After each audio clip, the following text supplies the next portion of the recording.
Good morning, welcome back to my channel. চলে এলাম নতুন আরেকটি ভিডিওর সঙ্গে। আজকে নিয়ে চলে এলাম একটি রান্নার ভিডিও। তো এই গরমকালে এরকম হালকা পাতলা ঝোল অসাধারণ লাগে, তো আমার তো ভীষণ ভালো লাগে। তাই আমি আজকে এই রেসিপিটা বাড়িতে ঘরে করলাম। তো ভাবলাম বন্ধুদের মাঝে একটুখানি শেয়ার করি। একদম নর্মাল, বিশেষ কিছু প্রয়োজন নেই। ডাঁটা আলু দিয়ে আর মাছ দিয়ে পাতলা ঝোল করেছি। মশলার মধ্যে শুধু জিরে কাঁচা লঙ্কা দিয়েছি। তো আমি কি করে করলাম মাছের ঝোলটা, সঙ্গে থেকে দেখতে থাকো।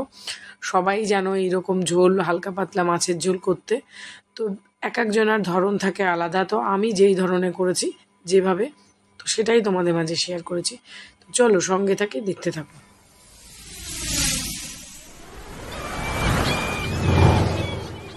এই যে দেখো, প্রথমে মাছগুলো ধুয়ে পরিষ্কার করে নুন হলুদ মাখিয়ে নিয়েছি। দুটো মাছ আমার আর ছেলের জন্য।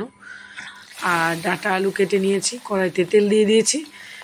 মাছ দুটোকে ভালো করে ভেজে নেব, যেহেতু হাজব্যান্ড খেতে পছন্দ করে না এইরকম ঝোল। তারপরে এর জন্য মশলা নিয়েছি, জিরে, অল্প আদা, ধনের গুঁড়ো, কাঁচা লঙ্কা, টমেটো। শিলেও বাটতে পারো, তো আজকে আমি মিক্সিতেই বেটে নিচ্ছি, বাটতে ইচ্ছে করলো না তাই। আর মাছটা ভাজা হয়ে গেছে, মশলাটাও বাটা হয়ে গেছে। মাছ ভাজার যে তেল রয়েছে তার মধ্যে আমি শুকনো লঙ্কা, তেজপাতাও ফোড়ন দেবো, জিরেও ফোড়ন দেবো। জিরে ফোড়ন দিয়ে দিয়েছি, এবার একটু তেজপাতা দিয়ে দেবো। তারপর দিয়ে দিলাম ডাঁটা আলুটা, একসঙ্গে দিয়ে দিলাম।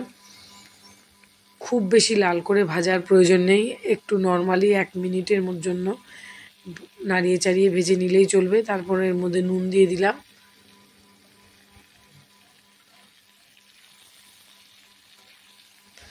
এবার একটু নাড়িয়ে চাড়িয়ে, গ্যাসেরটা লো ফ্লেমে আছে, একটু ভালো করে একটু ভেজে নিলাম। নর্মালি একটু নাড়িয়ে চাড়িয়ে ভেজে নিলাম। তারপরে যে বেটে রেখেছি মশলাটা দিয়ে দেব। খুব লাল করে ভাজার একদমই প্রয়োজন নেই, 1 মিনিটের জন্য ভেজে নেবে, ব্যাস, তারপরেই হয়ে যাবে। এবার যে মশলাটা করে রেখেছি, এবার মশলাটা আমি এর মধ্যে ঢেলে দেবো। দিয়ে দিলাম মশলাটা, জিরে, গোটা জিরে, ধনের গুঁড়ো, কাঁচা লঙ্কা, টমেটো, একটু আদা দিয়ে পেস্ট করে নিয়েছিলাম পরিমাণ মতন। যেমন আমার মাছ, সেই অনুযায়ী এখানে আমি একটা আলু দিয়েছি, আর কয়েকটা ডগার দিকের ডাঁটাগুলো দিয়েছিলে, যেগুলো নরম হয় সেটা। আর এইরকম ডাঁটা দিয়ে ঝোল খেলে ভীষণই ভালো লাগে। পাতলা মাছের ঝোল, যে কোনো মাছের ঝোলই ভালো হয় খেতে।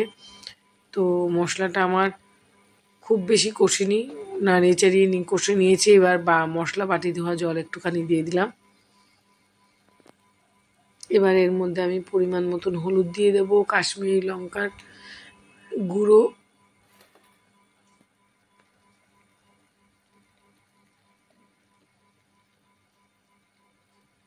হলুদ দিয়ে দিলাম 2 চামচ মতন, মশলার চামচের, দিয়ে একটু নাড়িয়ে চাড়িয়ে নেব। তারপর পরিমাণ মতন ঝোল দিয়ে দেব।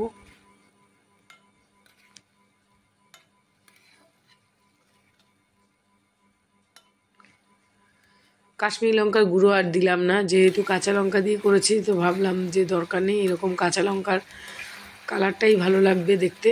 তো ভালো করে মশলা দিয়ে নাড়িয়ে চাড়িয়ে কষানো হয়ে গেছে। এবার আমি পরিমাণ মতন ঝোল দিয়ে দিচ্ছি, বেশ খানিকটাই দিলাম, এই জন্য যে আলুটা ভালো করে সেদ্ধ হতে হবে। তারপর নাড়িয়ে চাড়িয়ে নেব, গ্যাসেরটা বাড়িয়ে দিলাম ঝোলটা ফোটার অপেক্ষায়। ঝোলটা ফুটে গেলেই মাছ দুটো দিয়ে দেব। তারপর এবার গ্যাসেরটা একদম লো ফ্লেমে করে নুন টুন দেখে ভালো করে ঢাকা চাপা দিয়ে দেব 10 মিনিটের জন্য।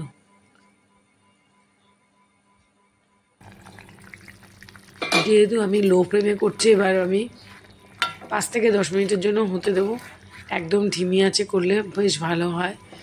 ভালো করে সেদ্ধ হয়ে গেছে আলুটা, দেখে নিলাম একটুখানি। এই যে হয়ে গেছে আমার, এরকম করে নামিয়েছি। খুব ভালো হয়েছিল খেতে। কয়েকটা গোটা কাঁচা লঙ্কা দিয়েছিলাম, দুটো। একবার যারা কখনো খাওনি, এইভাবে করে খেয়ে দেখবে, খুবই ভালো লাগে খেতে। পেঁয়াজ রসুন ছাড়া, সবসময় পেঁয়াজ দিয়ে মাছের ঝোল আমার একদম ভালো লাগে না। আমি এইরকম হালকা পাতলা ঝোল খেতে পছন্দ করি। তো আমার আজকের এই ভিডিওটা তোমাদের কেমন লাগলো, যদি একটু হলেও কোনো জায়গায় ভালো লেগে থাকে, একটা লাইক করে, কমেন্ট করে, সাবস্ক্রাইব করে পাশে থাকবে। আজকের মতন টাটা, আবার আসবো নেক্সট দিন নতুন কোনো